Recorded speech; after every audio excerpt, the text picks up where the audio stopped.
Outcast. Imagine a person completely excluded from society, someone without a home, a job, or any social standing. Outcasts throughout history have included criminals, exiles, and those considered untouchable by society. In medieval times, these were often beggars, lepers, or people accused of crimes. They had no protection under the law and were often shunned, or even persecuted. In some cultures, like the caste system in India, certain groups were labeled as untouchables, forbidden from interacting with the upper classes.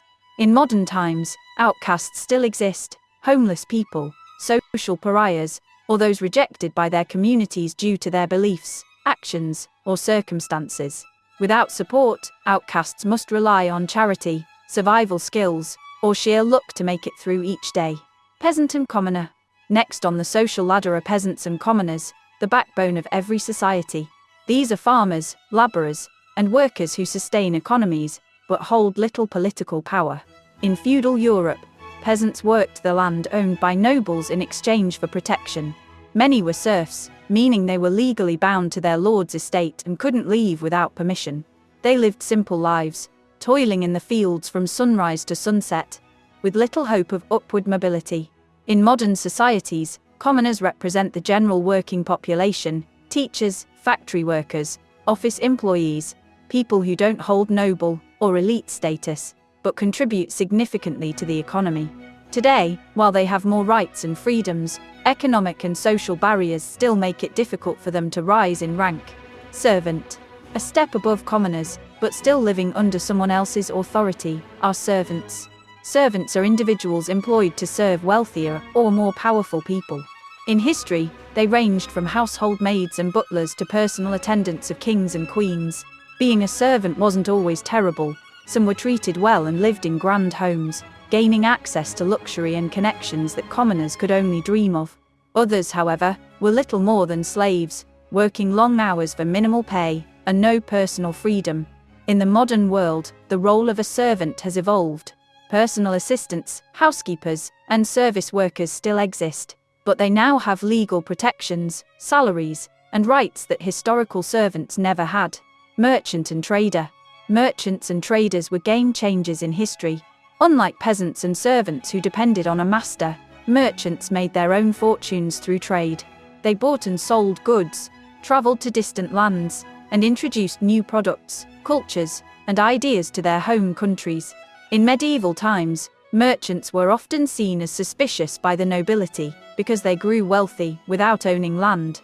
Despite this, many became influential, forming guilds and even advising kings.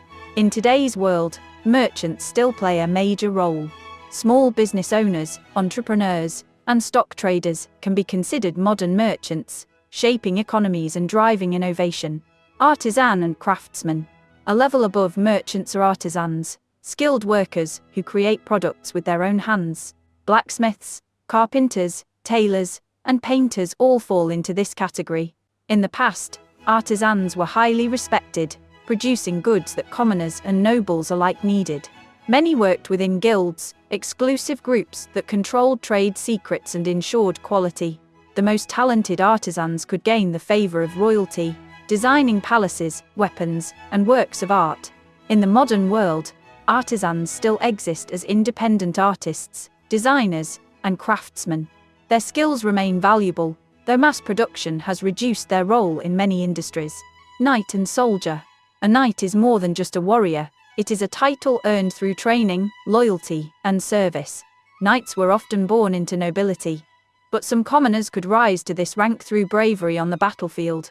Knights swore loyalty to a lord or king, receiving land or wealth in exchange for military service. They followed a strict code of chivalry, emphasizing honor, bravery, and loyalty. Modern soldiers and officers carry on the spirit of knighthood.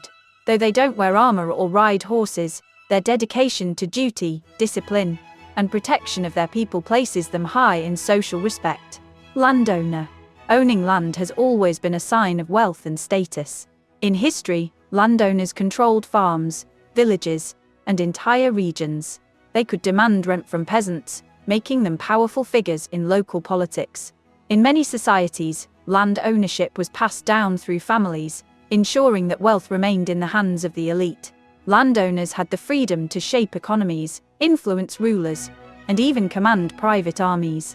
Today, landowners still hold significant power. Real estate developers, landlords, and large-scale farmers have financial influence that grants them privileges over those who rent or work under them. Noble and aristocrat. Nobles and aristocrats were born into privilege. They didn't need to work the land. They owned it. They didn't need to fight in battles. They commanded armies. Nobles were often relatives of the ruling family, or high-ranking officials in the king's court. Being a noble came with luxury, lavish feasts, grand mansions, and extravagant clothing. However, it also came with responsibilities. Nobles managed estates, collected taxes, and advised rulers. Today, aristocracy still exists, though it has changed. Wealthy business elites, celebrities, and political figures hold similar power and status in modern society. Baron and Baroness. A baron is the first official noble rank, granted land and authority over a specific region. In medieval times, barons were crucial to a king's rule. They provided knights and soldiers for wars and governed large estates. Though lower in rank than counts and dukes, barons still had significant wealth and influence. Today, some countries still grant the title of baron, though it is mostly symbolic. In modern terms, barons could be compared to influential business moguls or landowners with political ties. Count and countess. Counts ruled over counties, larger regions than those controlled by barons. They often had direct contact with the king and were responsible for enforcing laws, managing military forces, and overseeing justice.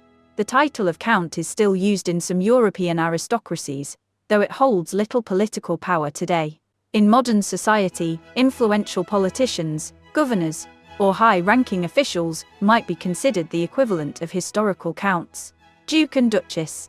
A duke was one of the highest-ranking nobles, often governing entire provinces. Some dukes were even more powerful than kings, commanding vast armies and territories. In history, being a duke often meant being just one step away from the throne. Today, the title still exists in countries with monarchies, but its influence is more social than political. Prince and princess. A prince or princess is a direct relative of the ruling monarch. They are born into wealth, luxury, and political power. Some princes eventually become kings, while others serve as diplomats, generals, or advisors. In modern times, many princes and princesses focus on charity work and diplomacy, but their status still gives them immense influence. King and queen. The highest-ranking rulers of a single kingdom, kings and queens hold supreme authority. Throughout history, monarchs have been responsible for shaping laws, leading armies, and making decisions that affected millions. Today, while many monarchies still exist, most kings and queens have limited political power. They serve as cultural and symbolic leaders rather than absolute rulers. Emperor and Empress. An emperor outranks a king. Emperors rule over multiple kingdoms or an entire empire. They command vast territories and control diverse populations. Historically, emperors like Julius Caesar and Napoleon have changed the world. In modern times, while emperors are rare, leaders of major global powers hold similar influence.